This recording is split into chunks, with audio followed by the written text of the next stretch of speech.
आज की इस क्लास में हम डिस्कस करेंगे यूनियन बजट 2025 और 26 को UPSC, HCS and state PCS के पर्सपेक्टिव से। नमस्कार दोस्तों, a very good evening and सबने Ram Ram. I hope everyone is fit and fine और सबकी पढ़ाई ठीक चल रही होगी।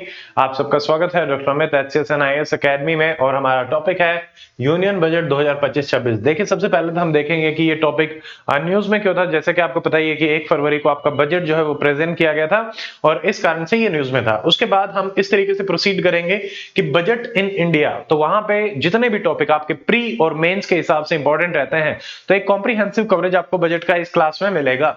सबसे पहले हम बात करेंगे कि बजट के क्या कंपोनेंट्स होते हैं, जो कि आपसे प्री में पूछा जाता है। स्टेजेस क्या रहती हैं, कौन कौन से डॉक्यूमेंट बजट के साथ आपके प्रेजेंट किए जाते हैं।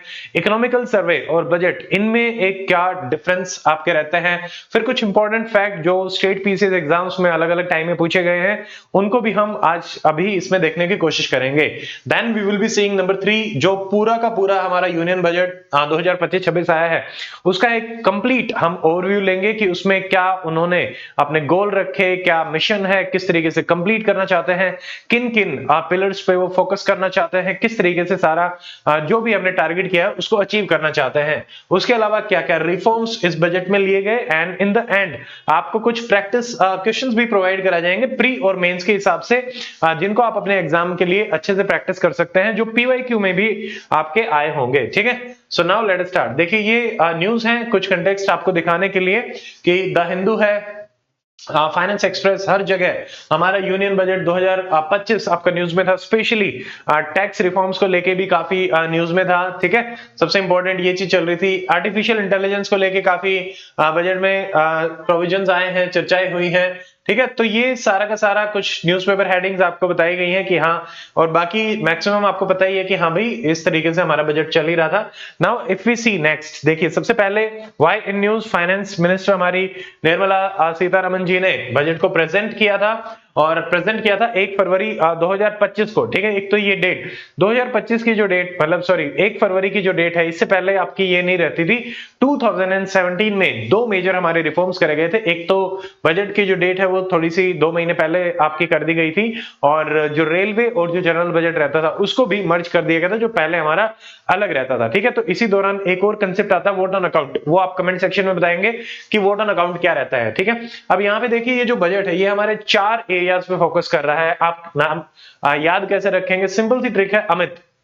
अब आप डॉक्टर अमित अकेडमी पे है तो अमित से भी याद कर सकते हैं, AMIT। तो ए से एग्रीकल्चर पे they want to focus, M for MSME पे वो फोकस करना चाहते हैं, I फॉर इन्वेस्टमेंट पे फोकस करना चाहते हैं, एंड टी इज ट्रेड। ठीक है, तो ट्रेड से आपका एक्सपोर्ट जो है वो इंक्रीज होता है, तो हम एक्सपोर्ट पे फोकस करना चाहते हैं। यही 4 एरिया है और हमारा गोल है विकसित भारत। अब आपको ये भी ध्यान रखना है कि हमारा गोल क्या है, विकसित भारत नंबर 1। ठीक है, उसके अलावा जैसे कुछ इंफॉर्मेशन देखते हैं, जैसे बजट में आपके क्या क्या प्रेजेंट किया जाता है। अब प्री में आपसे इस टाइप के सवाल पूछे जाते हैं कि भाई क्या बजट हमारे कॉन्स्टिट्यूशन में टर्म मेंशन्ड है, आंसर इज नो। तो कॉन्स्टिट्यूशन में क्या मेंशन है, एनुअल फाइनेंशियल स्टेटमेंट।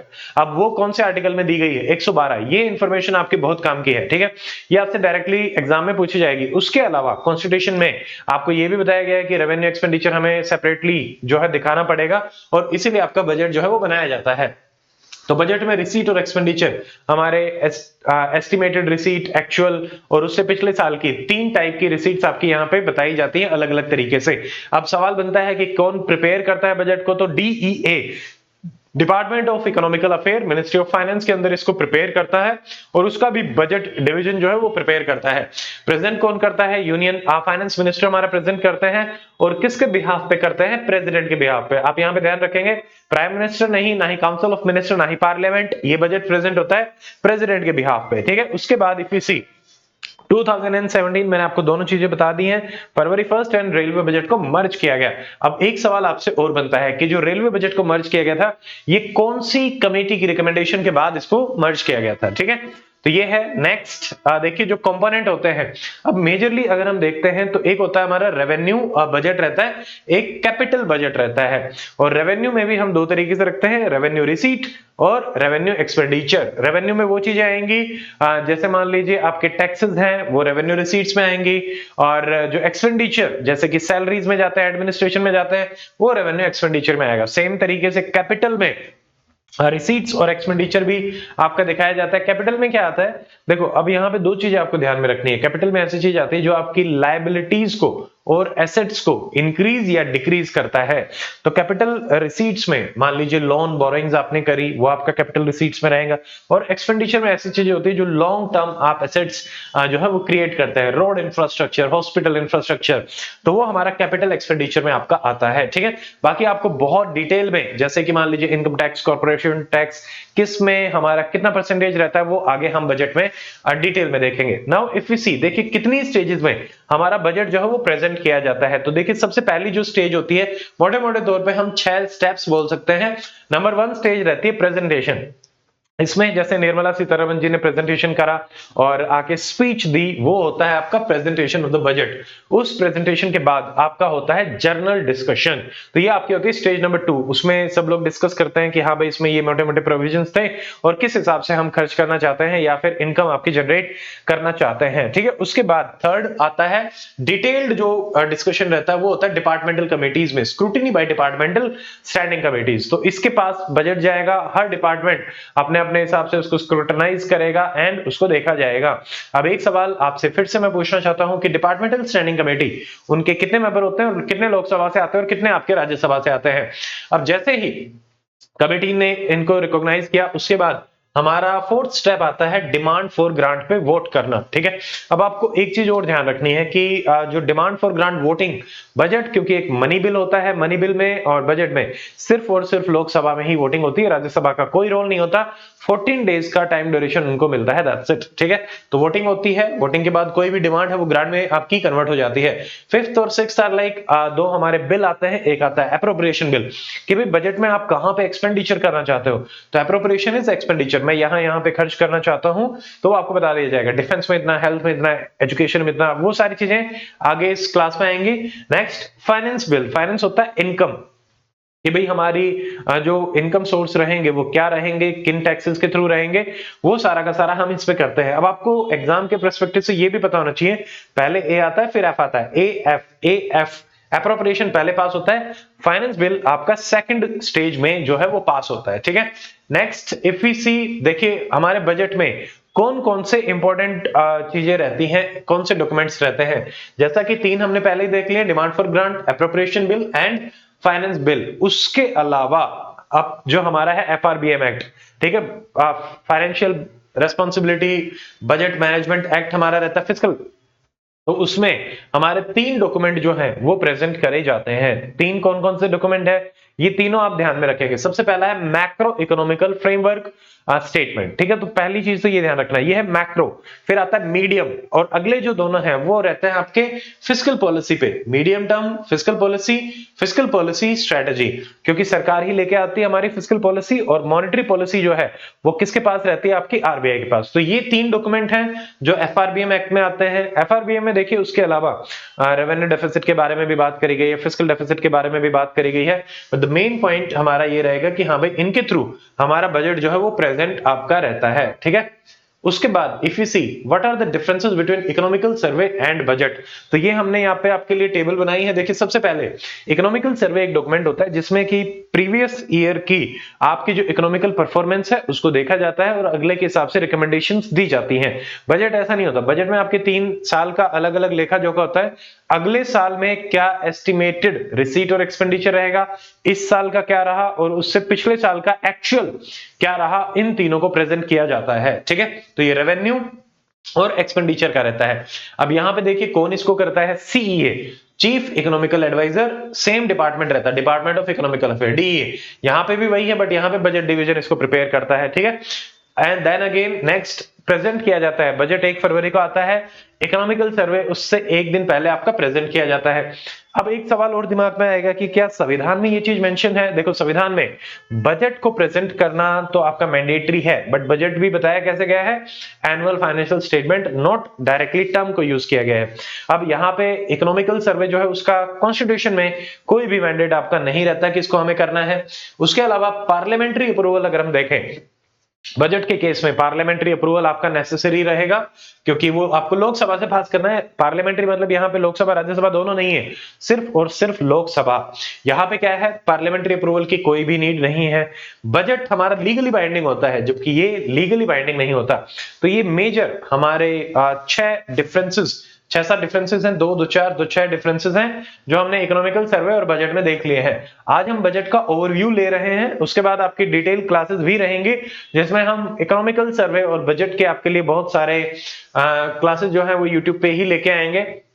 अब देखिए कुछ इंपॉर्टेंट फैक्ट देखते हैं। सबसे पहले अब दिमाग में आएगा कि सबसे पहले बजट को कौन लेके आया था। तो इंडिया में 1860 में जेम्स विल्सन ये सबसे पहले लेके आते हैं बजट को, ठीक है। अब उसके बाद 1947 आफ्टर इंडिपेंडेंस सबसे पहला जो हमारा बजट रहता है उसको प्रेजेंट किया था आर के शनमुगम चेट्टी जी ने, ठीक है। तो ये भी इंफॉर्मेशन भी आपको ध्यान रखनी है, ठीक है। उसके अलावा जैसे सबसे ज्यादा बार किसने बजट प्रेजेंट किया है, देन ये रहेंगे मोरारजी देसाई जिन्होंने 10 बार किया है। उसके अलावा Nirmala Sitharaman ji, she is the first full time female finance minister जिन्होंने बजट को प्रेजेंट किया है। और यहाँ पे लॉन्गेस्ट बजट की स्पीच इनकी रही है 2 घंटे 40 मिनट की।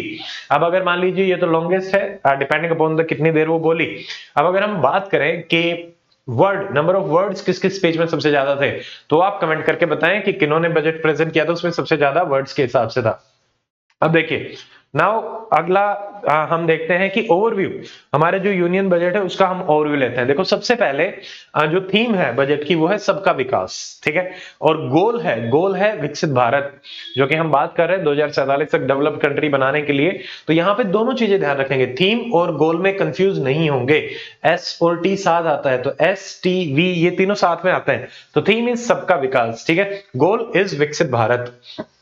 अब देखो 3 मेन फोकस पॉइंट हमारे यहाँ पे है, सॉरी 4 मेन फोकस पॉइंट यहाँ पे आपके क्या है शेयर।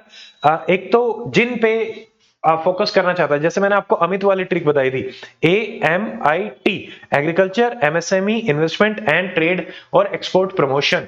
तो यहाँ पे 4 क्या है, देखिए सबसे पहले एग्रीकल्चर के हिसाब से ये फोकस कर रहे हैं अन्नदाता यानी फार्मर पे, ठीक है। उसके अलावा नेक्स्ट जो है वो फोकस किया जा रहा है गरीब यानी पुअर पे। तो सरकार चाहती है जीरो हंगर जीरो पॉवर्टी पे भी सरकार फोकस कर रही है। नेक्स्ट नारी वुमेन पे फोकस किया गया है। And the fourth one is youth, जिन पे फोकस किया गया है युवा। तो ये 4 चीजें हैं जो हमारे फोकस एरिया में सरकार की तरफ से आपकी आएंगी, तो इनको आपको जरूर जरूर याद रखना है, ठीक है।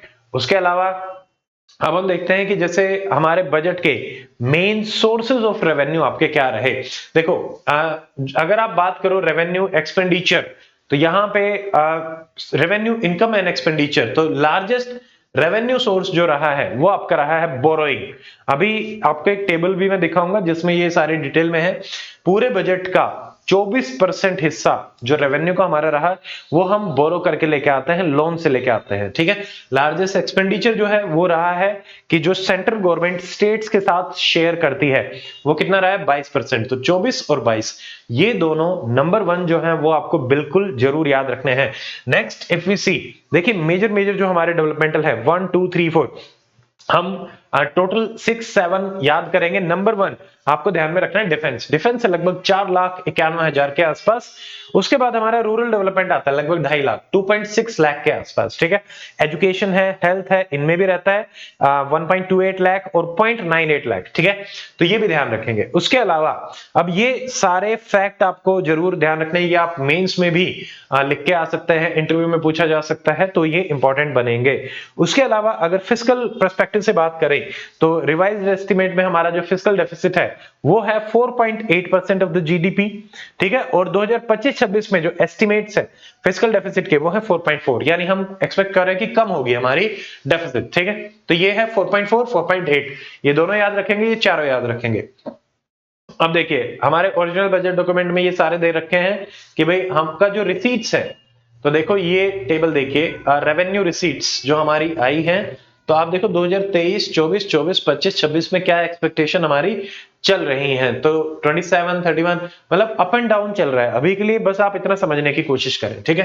कैपिटल जो रिसीट्स हैं वो भी 17 डाउन जा रही थी, इस साल थोड़ा सा हमें लग रहा है कि कैपिटल रिसीट्स आपकी बढ़ेंगी। पहली चीज तो ये है। सेम अगर हम एक्सपेंडिचर में भी ट्रेंड देखें, इफेक्टिव कैपिटल एक्सपेंडिचर और रेवेन्यू एक्सपेंडिचर, तो यहां पे भी अप डाउन अप और अप एंड डाउन। तो सिर्फ इतना समझो कि कोई भी ट्रेंड लगातार बढ़ता हुआ नहीं है, लगातार घटता हुआ नहीं है। जब हमने राजस्थान इकोनॉमिकल आरएस की जब क्लासेस चल रही थी, तो आरएस में अभी इस साल एक सवाल आया था कि किस साल ग्रोथ जो है वो नेगेटिव रही, और वो पूरे डाटा में एक ही साल था 2020-21। और हम जब पढ़ रहे थे, मैंने बार बार आपको कहा था कि यूपीएससी और कमीशन इस टाइप के क्वेश्चंस पे फोकस करते हैं। ट्रेंड में कभी भी कोई भी चीज गड़बड़ की तरफ जाएगी तभी हमें फोकस करना है, अदरवाइज नो। ठीक है, नाउ इस को हम देख लेते हैं। ये काफी इंपॉर्टेंट है कि रुपया आपका कहां कहां से आता है। ठीक है, ये ओरिजिनल बजट के डॉक्यूमेंट से ही हमने आप लोगों के लिया है। अब देखिए, सबसे पहले जैसे मैंने आपको बताया था, बोरोइंग सबसे ज्यादा हमारी रहती है कि भाई 24% आपकी बोरोइंग है, बोरोइंग एंड अदर लायबिलिटी। तो आपको नंबर 1 ये याद रखना है 24। देन आपका टैक्सेस में आता है, तो टैक्सेस में सबसे ज्यादा है इनकम टैक्स, कितना है 22%। ठीक है, तो 24 और 22 ये याद रखेंगे। इनकम टैक्स के बाद आपका आता है जीएसटी एंड अदर, ये आता है 18%। 18 और 17, 17 क्या है कॉर्पोरेशन टैक्स, तो 17 पे कॉर्पोरेशन, 17, 18, 22, 24। तो ये चारों आपको जरूर याद रखने हैं, 24, 22, 17, 18। ठीक है, तो ये हमारे आ जाएंगे, आपसे डायरेक्टली पूछे जाएंगे। उसके अलावा ये सारी चीजें थोड़ी थोड़ी हैं, बट आप ये ध्यान रख सकते हो कि हाँ पैसा यहां से आ रहा है। Custom, non tax receipt, non debt receipts, union capital, union excise जो ड्यूटी है वहां से भी आ रहा है 5%। नेक्स्ट मोस्ट इंपॉर्टेंट इज कहां पे पैसा हमारा जाता है। अब देखिए, इसको अगर आप देखेंगे, सबसे ज्यादा, सबसे पहले आपको ध्यान रखना है, सबसे ज्यादा जो हमारा जाता है वो आपका किस में जाता है, हमारा स्टेट के शेयर में, जो मैंने आपको पहले बताया था। ठीक है, तो स्टेट्स के साथ शेयर किया जाता है कितना, 22%। तो वहां 24 और 22 था, यहां पे 22 है और यहां पे है 20। 22 और 20, 20 क्या है, इंटरेस्ट पेमेंट। देखो, जो आप लोन लेते हो, लोन में आपको इंटरेस्ट पे करना पड़ता है, that becomes one of the major expenditure of our budget. ठीक है, उसके अलावा सेंट्रल सेक्टर स्कीम, इनमें हमारा रहता है 16%। और यहां पे अगर हम देखें सेंट्रली स्पॉन्सर्ड स्कीम, यहां पे रहता है 8%, 16 और 8। ठीक है, 8 पे आपका डिफेंस भी है और मेजर सब्सिडीज हैं 6% पे। जो हमारा सेंट्रल सेक्टर स्कीम है उसमें डिफेंस और सब्सिडी हमने एक्सक्लूड कर रखा है, जो आप 16% की बात करेंगे। और डिफेंस में कितना हम कर रहे हैं, 8% ऑफ टोटल बजट, और यहाँ पे 6% ऑफ मेजर सब्सिडीज में आपका बजट जाता है। तो ये 1 2 3 4 ये सारे के सारे आप जरूर याद रखेंगे। नंबर 1 स्टेट का share, number 2 interest payment, number 3 central sector scheme. ठीक है, फिर सेंट्रल स्पॉन्सर्ड एंड डिफेंस, ये हमारे हो जाएंगे। अब देखिए, अगला ये जो हमारी टेबल है ये काफी इंपॉर्टेंट रहेगी, हम एटलीस्ट 5-6 को लर्न करने की कोशिश करते हैं। नंबर 1 पे आप ध्यान रखेंगे कि डिफेंस में जो इंडिया खर्च करता है वो लगभग लगभग हमारा 5 लाख करोड़ है। एग्जैक्ट वैल्यू क्या है, 4.91 732, 4,91,732। पहला ये याद रखेंगे कि भाई लगभग 5 लाख के आसपास। सेकंड हमारा आता है रूरल डेवलपमेंट। ठीक है, तो पहले हमने अपने आप को बचाया और उसके बाद हमने रूरल एरियाज में फोकस किया, क्योंकि इंडिया की मेजॉरिटी पॉपुलेशन आपकी रूरल में ही रहती है। कितने परसेंट रहती है आप बताएंगे, तो रूरल डेवलपमेंट आपका रहता है लगभग, आप 2.5 लाख याद करो, 2.66। ठीक है, उसके बाद हम आते हैं होम अफेयर्स। तो डिफेंस और होम अफेयर ये लगभग सेम सा ही हो गया, लॉ एंड ऑर्डर टाइप का। तो होम अफेयर में आपका 2.3 आता है, 2.6, 2.3। ठीक है, अब उसके बाद हमारे मेन एरिया एग्रीकल्चर, क्योंकि अगेन पॉपुलेशन ज्यादा है, 1.7। देन एजुकेशन एंड हेल्थ, इन दोनों में आप जरूर याद रखेंगे कि हेल्थ और एजुकेशन में ज्यादा है 1.28 एंड हेल्थ में है 1 लाख से थोड़ा सा कम 0.98। ठीक है, बाकी अर्बन डेवलपमेंट, आईटी, एनर्जी में भी हम खर्च कर रहे हैं, बट उतना नहीं है। साइंटिफिक डिपार्टमेंट में 55,000 करोड़ आप खर्च कर रहे हैं। ठीक है, तो ये हमारे अलग अलग एरियाज हैं जिनमें हमारा एक्सपेंडिचर हमने देख लिया है कि भाई कितना रहेगा। ठीक है, अब देखिए नेक्स्ट इफ वी सी, जब हम बात करते हैं विकसित भारत की, तो विकसित भारत में इंडिया किन किन चीजों पे आपका फोकस कर रहा है, आप इसको समझने की कोशिश करेंगे। देखो, इसमें सबसे पहला हमारा है जीरो पॉवर्टी। ठीक है, जीरो पॉवर्टी, जीरो हंगर, जो हमारे एसडीजीज में आते हैं, तो ये आपका रहेगा पहला, गरीबी हटाओ। तो जीरो पॉवर्टी पे हमने फोकस किया। Then we are saying common चीजें ही सारी, हेल्थ, एजुकेशन, एम्प्लॉयमेंट। तो हमने कहा एजुकेशन 100% क्वालिटी एंड कवरेज हम एजुकेशन में करेंगे, सेम हेल्थ में क्वालिटी अफोर्डेबल हेल्थ पे फोकस करेंगे। ठीक है, कॉमन चीजें, कोई इसमें बड़ी बात नहीं है। देन हमने देखा था नारी पे फोकस है, तो वुमेन एम्पावरमेंट में दे आर सेइंग कि जो female labour force participation rate है LPFR, labour force participation rate, उसको हम कितना लेके जाना चाहते हैं, 70% तक हम लेके जाना चाहते हैं, ठीक है। उसके अलावा क्योंकि हमने एग्रीकल्चर पे फोकस किया था, तो यहाँ पे फार्मर वेलफेयर में इंडिया को वर्ल्ड की फूड बास्केट बनाना चाहते हैं, तो ये टर्म्स आपको अपने एसए में, आपके मेंस में जरूर यूज करनी है। उसके अलावा 100% स्किल लेबर हम बनाना चाहते हैं, तो काफी एम्बिशियस टारगेट हमने बजट में अपने रखे हैं। तो ये ओवरव्यू है कि भाई इस तरीके से हम अपना विकसित भारत जो है वो बनाना चाहेंगे, ठीक है। अब हम बात करते हैं किन किन एरियाज में हमने फोकस किया। तो यहाँ पे एक आपको डायग्राम बना के दिया हुआ है, इस टाइप का डायग्राम आप अपने मेन से भी डाल सकते हैं। Budget, agriculture, finance, taxation, social welfare, education, investment, MSME and export promotion, ठीक है। तो ये सारे के सारे हो जाएंगे। इनमें हम देखते हैं कि आपका क्या रहा। देखिए सबसे पहले एग्रीकल्चर, तो हम हर एक में 5-5-6 चीजें याद करेंगे और 2-2 3-3 फैक्ट याद करेंगे जो हमारे काम के हैं। देखिए बजट में सबसे पहले बात करेंगे पीएम धन धान्य स्कीम की, ठीक है। तो धन धान्य में क्या बोला, धन और धान्य, तो वो कैसे आएगा, तो इन्होंने बोला कि 100 डिस्ट्रिक्ट हम बनाएंगे एग्री डिस्ट्रिक्ट, जिनमें हम एग्रीकल्चर पर फोकस करेंगे और हम 17 करोड़ फार्मर्स को डेवलप करने की कोशिश करेंगे। नंबर 1 चीज जो आपको ध्यान में रखनी है, नंबर 1, ठीक है। सेकंड, जैसा कि आपको पता ही है कि सरकार किसान क्रेडिट कार्ड्स देती है आपका, तो केसीसी में सरकार लोन देती है, उस लोन की लिमिट को पहले 3 लाख होती थी, उसको एक्सटेंड करके बोला गया है कि भाई हम 5 लाख करेंगे, ठीक है। आप सिर्फ अगर ये 6-7 पॉइंट याद रखते हैं, मान लो आपसे सवाल पूछा गया कि एग्रीकल्चर सेक्टर को कैसे आप प्रमोट करना चाहते हैं, तो जब आप बजट के ही पॉइंट देते हैं तो आपका जो आंसर है वो बहुत ज्यादा स्ट्रॉन्ग हो जाता है, तो आप इसी को ध्यान में रखेंगे। तो 1 and 2। Next if we see number 3, इन्होंने 2 चीजें और आप ध्यान रखो। देखो एक तो मिशन फॉर कॉटन प्रोडक्टिविटी लिया है, एक आत्मनिर्भरता इन पल्सेस, तो पल्सेस पे फोकस रहेगा स्पेशल एंड कॉटन पे। पल्सेस वाला मिशन आपका 6 साल का इन्होंने बोला है और कॉटन वाला 5 साल का मिशन है, ठीक है। पल्सेस में मेनली तूर, उड़द, मसूर, इन पे सरकार जो है वो फोकस करना चाहती है। तो 2 हमारी फसलें हो गई हैं, पल्सेस एंड कॉटन, ये दोनों याद रखेंगे और यहां से केसीसी का भी याद रखेंगे। 3 से लेके 5 लाख आपकी लिमिट जो है एक्सटेंड करी गई है। उसके अलावा national mission on high yielding seed बनाया गया है, ये तो सीड पे हम फोकस करना चाहते हैं कि भाई क्लाइमेट चेंज क्योंकि काफी हो रहा है, ठीक है, उसको ध्यान में रखते हुए इंसेक्टिसाइड, पेस्टिसाइड, उनको ध्यान में रखते हुए हम स्पेशल टाइप की सीड अपने बनाना चाहते हैं। उसके अलावा फिशरीज पे सरकार फोकस करना चाहेगी एंड थोड़ा सा डिफरेंट है, मखाना बोर्ड जो है बिहार में आपका बनाया जाएगा कि भाई मखाना, क्योंकि बिहार लार्जेस्ट प्रोड्यूसर है, तो उसको हम प्रोडक्शन, प्रोसेसिंग एंड मार्केटिंग में ज्यादा से ज्यादा कर पाए, ठीक है। तो ये रहेगा। असम में एक यूरिया प्लांट बनाने की भी बात करी गई है। तो ये हो गया हमारा ओवरऑल एग्रीकल्चर का कि भाई हम एग्री डिस्ट्रिक्ट बनाएंगे, 17 करोड़ फार्मर, एक्सटेंड करेगी ये केसीसी की लिमिट, एग्रीकल्चर में हाई यील्डिंग ये रहेंगे सीड्स, और उसके बाद 2 फसल कॉटन और पल्सेस पे फोकस किया गया, 5 साल 6 साल, फिशरीज पे और मखाना बोर्ड और यूरिया प्लांट, ठीक है। तो ये हो गया हमारा सबसे पहला एग्रीकल्चर। नेक्स्ट इफ वी सी, सरकार ने एक्सपोर्ट प्रमोशन के लिए क्या किया है। देखो एक्सपोर्ट प्रमोशन के लिए कोई ज्यादा फैक्चुअल चीज नहीं है। पहली चीज है कि एक्सपोर्ट प्रमोशन मिशन लेके आएंगे। चलो भाई, क्योंकि एक्सपोर्ट में इंडिया की जो ट्रेड डेफिसिट है वो काफी रहती है, तो उन्होंने कहा हम उस ट्रेड डेफिसिट को कम करना चाहते हैं, पहली चीज, ठीक है। सेकंड, क्योंकि एक्सपोर्ट को हम प्रमोट करेंगे तो एम्प्लॉयमेंट हमारा जनरेट होगा, तो सरकार उस पर भी फोकस करना चाहती है, ठीक है। तो यहाँ पे सिर्फ 3 चीजें हैं, एक्सपोर्ट प्रमोशन मिशन, ठीक है, मिशन ले आए। सेकंड, भारत ट्रेड नेट, ठीक है। अब ये क्या करेगा, देखो ट्रेड के लिए एक तो इन्होंने बोला कि हम डॉक्यूमेंटेशन को बहुत साउंड करना चाहते हैं, ठीक है, ताकि स्मूथ फ्लो जो है वो ट्रेड के लिए आपका बना रहे।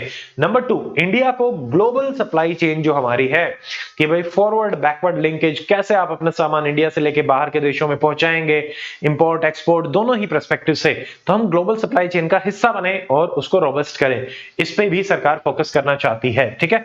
Now comes the third thing, तीसरी चीज क्या है, तो इन्होंने कहा कि वेयर हाउसिंग फैसिलिटी और कार्गो फैसिलिटी को हम डेवलप करना चाहते हैं, जैसे कि हरियाणा में भी हमारा एयरपोर्ट है हिसार का जो डेवलप हो रहा है, तो ये कार्गो फैसिलिटी स्पेशली हॉर्टिकल्चर को ध्यान में रखते हुए डेवलप करना चाहती है सरकार।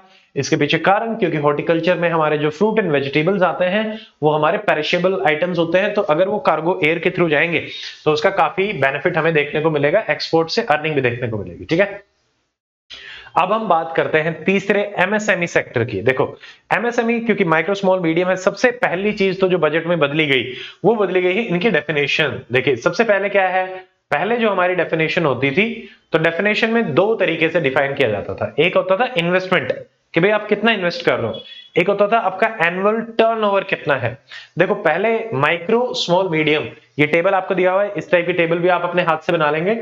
1 10 50, अब 2.5 गुना बढ़ा दिया सब कुछ, 2.5 25 125। ठीक है, आपको जो पुराना याद है उससे 2.5 गुना कर दो और इधर 2 गुना कर दो।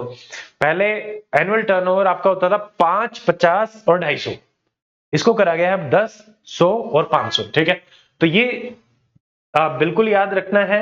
आरएएस मेंस में सीधा सीधा क्वेश्चन पूछा गया था एमएसएमई डेफिनेशन, और इस साल क्योंकि रिवाइज कराई गई है तो इस साल फिर से ये सवाल आपका पूछा जा सकता है। अब देखिए नेक्स्ट अगर हम देखें, यहां पे 5-5 लाख टाइप की बहुत सारी चीज, 5 लाख, ठीक है 2 करोड़, तो इनको अब एक बार हम देख लेते हैं। देखो सबसे पहले माइक्रो जो एंटरप्राइजेस हैं उनके लिए इन्होंने बोला कि हम आपको लोन प्रोवाइड कराएंगे up to a limit of 5 lakh, पहली चीज क्रेडिट के लिए। नंबर 2, फर्स्ट टाइम एंटरप्रेन्योर्स के लिए एमएसएमई पे सरकार फोकस करना चाहती है, तो 5 लाख ऐसे फर्स्ट टाइम एंटरप्रेन्योर उनको सरकार 2-2 करोड़ रुपए प्रोवाइड कराएगी। तो 5 लाख को 2 करोड़ हम प्रोवाइड कराएंगे, ठीक है, जिससे कि वो अपना अच्छे से सेटअप और कर सके, स्टार्टअप को अच्छे से ग्रो कर सके। ठीक है, उसके अलावा सरकार लेबर इंटेंसिव जो आपके सेक्टर्स हैं उन पे भी फोकस करना चाहती है। लेबर इंटेंसिव के एग्जांपल जैसे कि फुटवेयर्स हैं, लेदर्स हैं, टॉय है, इन सब पे फोकस करना चाहती है। फूड प्रोसेसिंग, इस पे भी सरकार फोकस करना चाहती है, और यहाँ पे एक अनाउंसमेंट हुई है, NIFT national institute for technology Bihar में भी एक नया बनाया जाएगा। ठीक है, उसके अलावा क्रेडिट गारंटी कवर पहले 5 करोड़ होता था, अब उसको बढ़ा के 10 करोड़ किया जाएगा, ताकि ज्यादा से ज्यादा क्रेडिट गारंटी मिल सके और बैंक ज्यादा लोन देने में भी प्रोएक्टिवली रहे। ठीक है, ये हमने क्लासिफिकेशन जो है वो देख लिया है।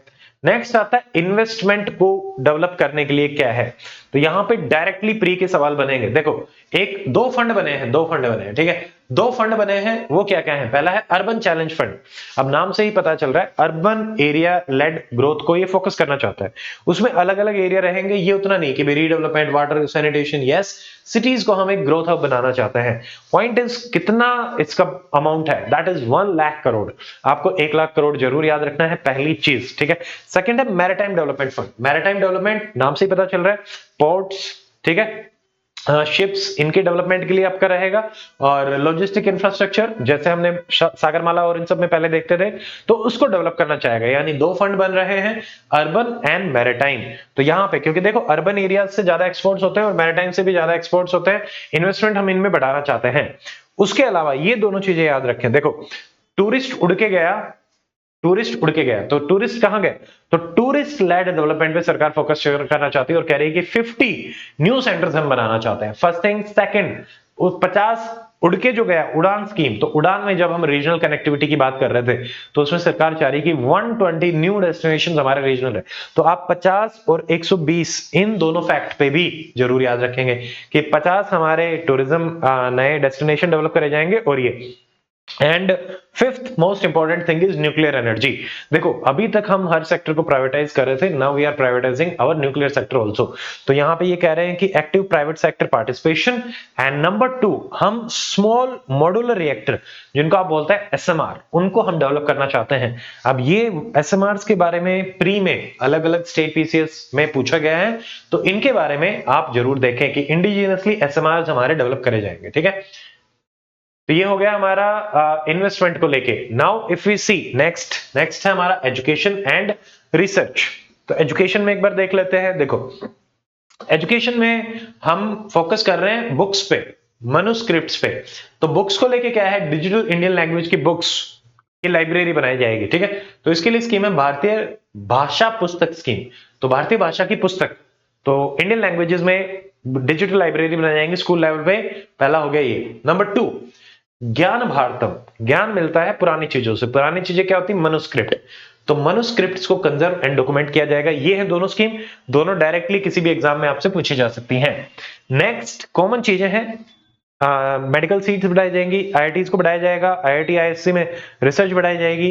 Next is ATL, Atal tinkering lab. जैसा कि आपको पता है स्कूल्स में क्रिएटिविटी इनोवेशन के लिए हमारी अटल टिंकरिंग लैब होती है, तो इन्होंने कहा कि अगले 5 साल में 50,000 हम अटल टिंकरिंग लैब भी जो है वो लेके आएंगे। ठीक है, तो 5 और 50,000 ये फैक्ट आपको जरूर याद रखने हैं, ये रहेगा। और एक centre for excellence AI for education भी आपका बनाया जाएगा।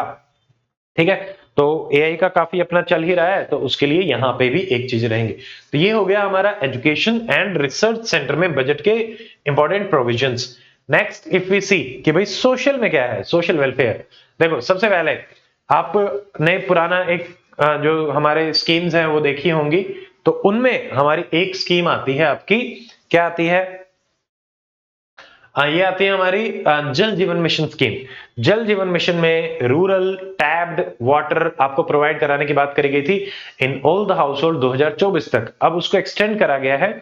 जल जीवन मिशन रूरल अर्बन अलग अलग हमारा चल रहा है, तो 2024 की जो डेडलाइन है उसको इन्होंने कहा हम 2028 तक करना चाहते हैं universal piped water, number 1। Number 2, gig economy को रजिस्टर करना चाहते हैं, और जो ऑलरेडी उद्यम पोर्टल पे रजिस्टर्ड है, ठीक है, तो यहाँ पे ई श्रम पोर्टल सॉरी रजिस्टर करना चाहते हैं ई श्रम पोर्टल पे। ठीक है, तो आपको आईडी कार्ड इशू करे जाएंगे गिग इकोनॉमी फ्रीलांसर्स इकोनॉमी में, नंबर 1। नंबर 2, उनको पीएमजे प्रधानमंत्री जन आरोग्य योजना में भी कवरेज दिया जाएगा, तो ये अच्छा खासा हमारा हेल्थ कवरेज इनको मिलेगा, इनको भी सरकार फोकस कर रही है। Next PM Svanidhi scheme. Svanidhi किसके लिए है, स्ट्रीट वेंडर्स के लिए, उनको लोन प्रोवाइड कराते हैं। 30,000 तक का लोन यूपीआई लिमिट के साथ आपको प्रोवाइड कराया जाएगा। 30,000 भी याद रखेंगे। आरएएस प्री में इस साल आपका डायरेक्ट क्वेश्चन आया था स्वनिधि स्कीम। ठीक है, नेक्स्ट डे केयर सेंटर हमारे बनाए जाएंगे हर डिस्ट्रिक्ट में। तो सरकार लगातार प्रोसीड कर रही है, इंडिया में नॉन कम्युनिकेबल डिजीजेस का बर्डन जो है वो बढ़ता हुआ जा रहा है, और 2030 तक ऐसा माना जा रहा है कि जो हमारे यहाँ पे डेथ होंगी उसमें से 60% डेथ आपकी नॉन कम्युनिकेबल डिजीज से ही रहेंगी। ठीक है, तो सोशल में हम गिग वर्कर्स को रजिस्टर करेंगे, आयुष्मान देंगे, जल जीवन मिशन को एक्सटेंड किया 2028, all districts day care centres बनाए, एंड स्ट्रीट वेंडर्स के लिए 30,000 तक का हमने कुछ प्रोविजन रखा। नेक्स्ट टैक्सेशन रिफॉर्म जो सबसे ज्यादा आपका चल रहा था। ठीक है, अप टू 12,75,000 की अर्निंग तक आप जीरो टैक्स और बेनिफिट्स जो है वो ले सकते हैं। ठीक है, पहली चीज जो सबसे ज्यादा न्यूज में आपकी चल रही थी वो आपको ये देखनी है। नंबर 2, यहाँ पे कुछ कस्टम ड्यूटी एग्जेम्प्ट करी गई है टैक्सेशन में, तो उसमें कुछ हमारी लाइफ सेविंग ड्रग्स हैं जिनको सरकार ने इंक्लूड किया है, that is a good thing. 36 life saving drug है। उसके अलावा लिथियम आयन बैटरीज हैं, सरकार क्योंकि लगातार सोलर पे फोकस कर रही है तो उनको भी चीप बनाना चाहती है। मैन्युफैक्चरिंग कैपिटल गुड्स है, टेक्सटाइल है, और इलेक्ट्रॉनिक आइटम्स भी हैं, क्योंकि अब इंडिया इलेक्ट्रॉनिक में भी एक्सपोर्ट आपका करता जा रहा है। ठीक है, तो ये हमारे रहेंगे। Now next if we see financial reforms. देखो फाइनेंशियल मतलब पैसे से कुछ लेना देना होगा, तो उसमें क्या है, सबसे पहले रूरल लेवल पे इन्होंने क्या किया, रूरल लेवल पे जैसे एक चीज आई है ग्रामीण क्रेडिट स्कोर। तो जो हमारे इंडिविजुअल्स हैं उनको एक स्कोर दिया जाएगा कि भाई आपने इतना पैसा लिया था, इतना लौटाया, उसके बेसिस पे आपकी क्रेडिट वर्दीनेस को जो है वो देखा जाएगा। तो एक ग्रामीण क्रेडिट स्कोर हम देंगे, जिससे स्पेशली सेल्फ हेल्प ग्रुप पे फोकस करते हुए सरकार उनके जो मेंबर्स हैं उनको आपका स्कोर देगी। पहली चीज तो ये, ताकि आपको जो फॉर्मल क्रेडिट फैसिलिटीज हैं वो ज्यादा से ज्यादा मिले। ठीक है, क्योंकि यहाँ पे एक चंगुल में किसान हमारा फंस जाता है तो दिक्कत आती है। नंबर 2, जन विश्वास बिल आया है 2.0। तो यहाँ पे आपके इंडस्ट्रीज को लेके मोर देन 100 जो प्रोविजंस हैं उनको डिक्रिमिनलाइज किया गया है, तो इससे हमारा इज ऑफ डूइंग बिजनेस जो है वो भी बढ़ेगा। ठीक है, तो ये आपका रहेगा। नेक्स्ट इंश्योरेंस सेक्टर, पहले 74% एफडीआई होता था, तो इन्वेस्टमेंट में फाइनेंशियल में इसको 100% कर दिया गया है, तो ये भी एक काफी मेजर रिफॉर्म है कि भाई इंश्योरेंस सेक्टर में आप 100% एफडीआई फॉरेन डायरेक्ट इन्वेस्टमेंट ला सकते हो। केवाईसी को रिफॉर्म किया जाएगा, रिवैम्प किया जाएगा, कोई बात नहीं। स्वामी फंड एक बनाया गया है, स्वामी फंड था आपका ड्वेलिंग यूनिट्स बनाने के लिए, तो इसमें इन्होंने 1 लाख और ड्वेलिंग यूनिट बनाने की बात करी है। बेसिकली स्वामी फंड आपका बनाया गया था कि मान लो कोई हाउसिंग इंफ्रास्ट्रक्चर प्रोजेक्ट चल रहा था, वो किसी कारण से रुक गया, ठीक है, स्ट्रेस्ड और स्टॉल्ड प्रोजेक्ट, तो उनको रिवाइव करने के लिए हम स्वामी फंड आपका लेके आए हैं, और ये हमारा सेकंड रहेगा 2.0, जिसमें 1 लाख यूनिट आपके रहेंगे। ठीक है, तो ये हमारा मेनली बजट का सारा पोर्शन हो गया है। हमने सारे आपके वो देख लिए हैं। प्रैक्टिस क्वेश्चन एक बार देखते हैं, उससे पहले एक बार ओवरव्यू लेते हैं। Financial reform, taxation reform, social reforms, educational and then investment हमने देखा।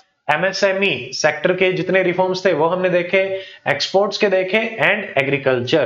तो हमने कंप्लीट जितने भी सेक्टर्स थे बजट में वो आपके सारे के सारे देखे। ठीक है, अब मैं आपको कुछ सवाल दे रहा हूं, वैसे इसका आंसर इसके नीचे है बट आपको अटेम्प्ट करना है कि 2010 में ये सवाल आया था, which one of the following is responsible for preparation and presentation of the union budget.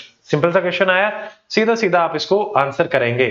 Next देखिए, along with the budget, finance minister also places other document before the parliament, जिसमें कि मैक्रो इकोनॉमिकल फ्रेमवर्क है। तो वो किस में आपके रहते हैं? क्या वो लॉन्ग स्टैंडिंग पार्लियामेंट्री कन्वेंशन है, 112 में है, 113 में है, या फिर एफआरबीएम एक्ट 2003 में? ये हमने अभी किया है, तो ये दोनों ध्यान रखेंगे। ठीक है, अगला एक मेंस का क्वेश्चन मैं आपको दे देता हूं। Discuss the main feature of union budget 2025-2026 and how will it help India achieve it's goal of विकसित भारत। तो ये जो क्वेश्चन है इसमें आपको लिंकेज करनी है कि भाई हमने क्या क्या फीचर्स हैं। मान लो एग्रीकल्चर में ये फीचर आ रहा है, वो कैसे हमें विकसित बनाएगा। एमएसएमई का ये फीचर कैसे विकसित बनाएगा। एक्सपोर्ट इन्वेस्टमेंट का ये फीचर कैसे हमें विकसित बनाएगा। तो इस टाइप से आप सवाल लिखें, आप कमेंट करें, हम उसको जरूर एड्रेस करेंगे।